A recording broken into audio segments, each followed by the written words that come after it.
நான் ஆரம்பத்துல இருந்து சொல்ற ஒரே ஒரு விடயம், அதாவது முதலாவது வீக்கே எனக்கு இந்த சௌந்தர்யாவை பார்த்தாலே பிடிக்கல.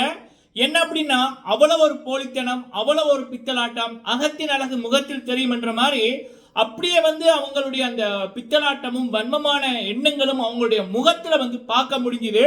நாட்கள் போக போக போக அது நான் எதிர்பார்த்ததை விட இப்படி ஒரு கேவலமான ஒரு நபரா, இப்படி ஒரு வன்மம் நிறைந்த நபரா, இப்படி ஒரு பிறவி இருக்க முடியுமா அப்படின்ற அளவுக்கு அவங்களுடைய எண்ணங்கள் அவ்வளவு குப்பையா இருந்துச்சு.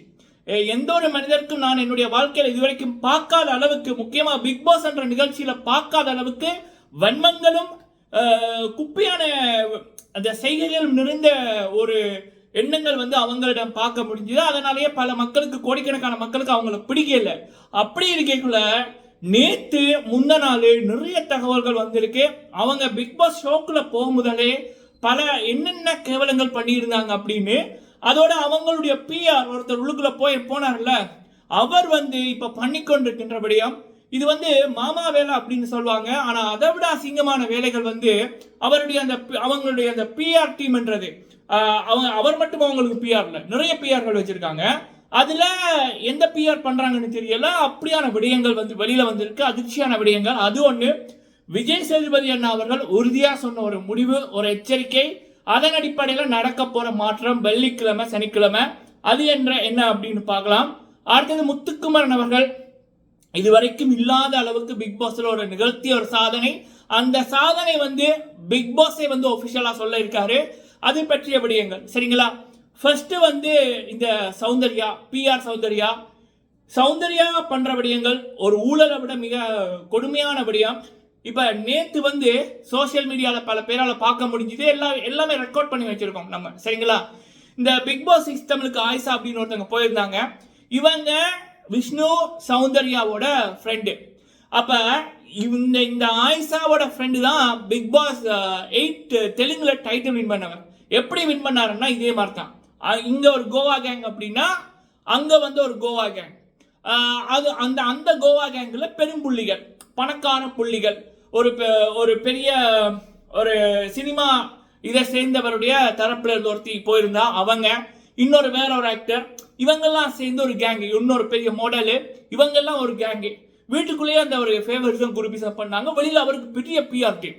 அப்ப ஒவ்வொருத்தரும் வெளியில போக போக அந்த நபர்கள் இவருக்கு ஓட்ட போட சொல்றது, பிரச்சாரம் பண்றதுன்னு அப்படி பித்தலாட்டம் பண்ணி தான் வின் பண்ணாரு. மக்களுடைய ஓட்டுல இல்ல. அப்ப அப்படிப்பட்ட இந்த இனத்தோட சேரும் அப்படின்ற மாதிரி இப்ப தெலுங்கு, மலையாளம், கன்னட, ஹிந்தி, இப்படி அங்க இருக்கிற டெலிவிஷன் ஆர்டிஸ்ட், பிக் பாஸ்க்கு போனவங்க, பிக் பாஸ் வின் பண்ணவங்க, ஏன் சீசன் 7 நம்ம தமிழ் பிக் பாஸ்க்கு போன எல்லார்ட்டையுமே பிச்சை கேட்டோ இல்ல காசு கொடுத்தோ இல்ல வேற ஏதாவது ஆசைகளை காமித்தோ இந்த அம்மாவுக்கு பிரச்சாரம் பண்ண சொல்லி வேலைகள் நடக்குது. இவங்க நினைச்சிட்டாங்க தெலுங்குல வின் பண்ண மாதிரி இங்க வின் பண்ணிக்கலாம்னு. ஆனா இங்க கதை வேற. ஏன்னா தமிழன் வேற மாதிரி எப்பயுமே. அதை நான் பெருமையா சொல்றேன். தமிழன்கிட்ட இந்த இதெல்லாம் நடக்காது அப்படின்றனா. உலகத்துல யாருக்கு பிரச்சனை நடந்தாலும் முதலாவது குரல் கொடுக்கிறவன் தமிழனா தான் இருப்பான். அப்ப உண்மையான நேர்மையான ஒரு தமிழனுக்கு தமிழ்நாட்டுல தமிழ் ஷோல இப்படி ஒரு அநியாயம் நடக்கக்குள்ள தமிழ் தாயின் மகன், தமிழ் தாயின் உறவுகள் என்ன வாய முடிட்டு இருப்பாங்களா? அதுதான் செய்கையால பண்ணி கொண்டிருக்காங்க. இங்க அந்த பருப்பு வேகையில அதுல நான் பெருமையா நான் சொல்லிக்கிறேன் சரிங்களா. சரி, ஓகே. அப்படி இருக்கக்குள்ள நேத்து இதுவரைக்கும் யாருமே பண்ணாத அளவுக்கான ஒரு மாமா வேலைய இந்த சௌந்தர்யாட பிஆர் டீம் பண்ணியிருக்கு. மாடல்கள் இருப்பாங்கல்ல, இன்ஃபுளுசர்ஸ்னு சில விடயங்கள் குடும்பமா பார்க்க முடியாம இருக்கும். இவங்க இந்த சோசியல் மீடியாலேயே அப்படியான அந்த போட்டோக்களை போடுறது, டான்ஸ் ஆடுறது, அப்படி அந்த உங்களுக்கு புரிஞ்சிருக்கும். அந்த நபர்களுடைய கான்டாக்ட் நம்பர்ல இந்த அம்மாவோட ஓட்டிங் நம்பர் கால் மீ அப்படின்னு. அப்ப அதை அமர்த்தினா ஆட்டோமேட்டிக்கா இவங்களுக்கு ஓட் போகும் மிஸ்கோலா. அப்படி சில இது ஒரு கேவலமான போட்டோஸை போட்டுட்டு கால் மீ அப்படின்ற மாதிரி, கால் மீ ஃபன் வேணுமா கால் மீ அப்படின்ற மாதிரி. உலக பிக் பாஸ் சரித்திரத்தில் என்னுடைய அறிவுக்கு தெரிஞ்ச வரைக்கும் இப்படிப்பட்ட கேடுகட்ட அசிங்கத்தை நான் பார்க்கல. கேவலமான ஒரு அசிங்கம் சரியா. இந்த அசிங்கம் எப்படி எனக்கு சொல்றேனே எனக்கு தெரியல. இப்படி இது இந்த தெரியாத மாடல், இப்ப சோசியல் மீடியா இன்ஃபுளுசர்ஸ் அப்படின்னு இருக்கிறவங்க தான் இப்படி குப்பை வேலை பண்றாங்கன்னா, நம்ம ஆயிஷா பிக் பாஸ் 6 தமிழுக்கு போனாங்கல்ல, அந்த மாதிரி காண்டாக்ட் நம்பர் இன்ஸ்டாகிராமில் போய் பார்த்தா அதில் வந்து இவங்களுடைய இந்த சௌந்தர்யாவோட ஹாட்ஸ்டாரோட ஓட்டிங் நம்பர் அது இருக்குது. அடுத்தது இவங்க சௌந்தர்யாவோட காண்டாக்ட் நம்பர் இன்ஸ்டாகிராமில் போய் பார்த்தா இவங்களுடைய ஓட்டிங் நம்பர் இருக்கு. அது தவிர்த்து சில பிக் பாஸ் 7க்கு போன கான்டெஸ்டன்ட் அவங்களுக்கு மெசேஜ் போட்டால் ஃபர்ஸ்ட் பொட்டா ஒரு மெசேஜ் வரும், சௌந்தர்யாவுக்கு ஓட் போடுங்க, இதுதான் நம்பர், இந்தாங்க லிங்க் அப்படின்னு. இந்த பொலப்புக்கு பிச்சை எடுக்கலாம்டா, யாரா பிச்சை எடுக்கலாம்டா குடும்பமா போய். ஏண்டா டேய்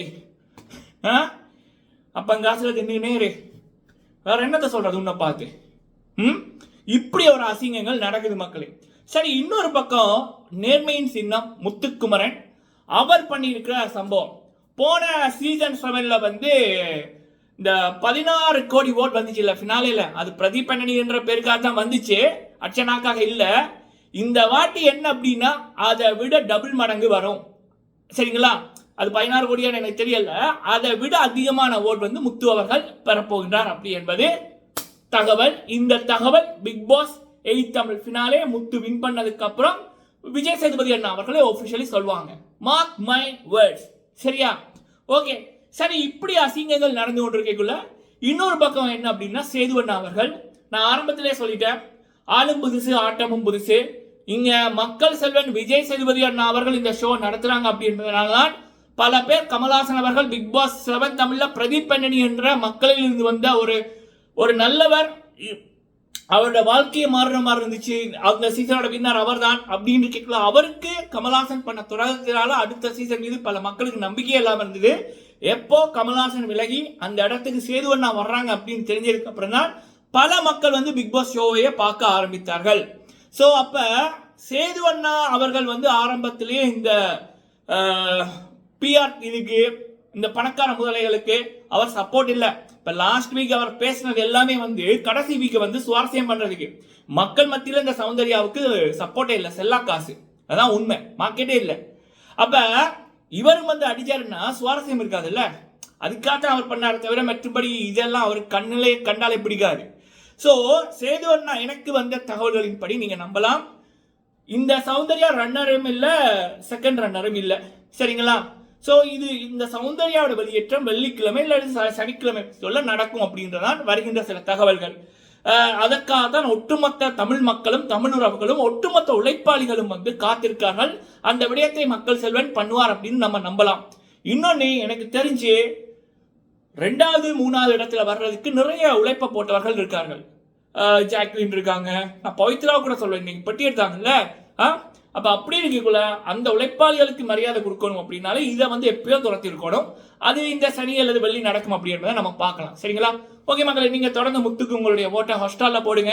ஹாட்ஸ்டார்ல போட்டுட்டு மிஸ்கால் ஓட்டும் போடுங்க. அதுக்கப்புறம் அன்அஃபிஷியலி தமிழ் கிளீஸ்லையும் உங்களுடைய ஓட்டை வந்து போடுங்க. நன்றி.